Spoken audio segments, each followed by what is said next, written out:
is it legal that you are asked to report for work after you reported sick?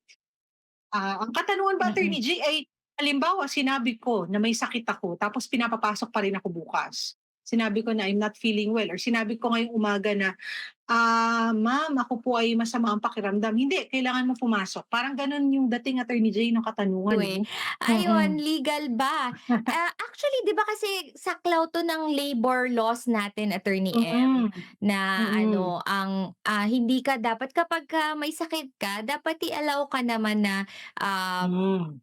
kasi karapatan mo 'to magpahinga, magpatingin, 'di ba? Meron kang ano, Hmm. puwede puwede mo actually itong ireklamo provided na totoo talagang may sakit ka at talagang Hmm. unable ka to report for work, 'di ba? Oo. Oh, Mm. Attorney J, in fact nakalagay din yan sa ating constitution, sa ating saligang batas. Bawal yung tinatawag nating involuntary servitude, 'di ba? Parang gano'n siya, Mm. akin to involuntary servitude, Mm. yung pipilitin kang magtrabaho, pipilitin kang pumasok bagamat labag sa iyong kalooban o ito naman sa pagkakataon na 'to, ikaw ay may sakit, provided nga na totoong ikaw ay may Mm. sakit.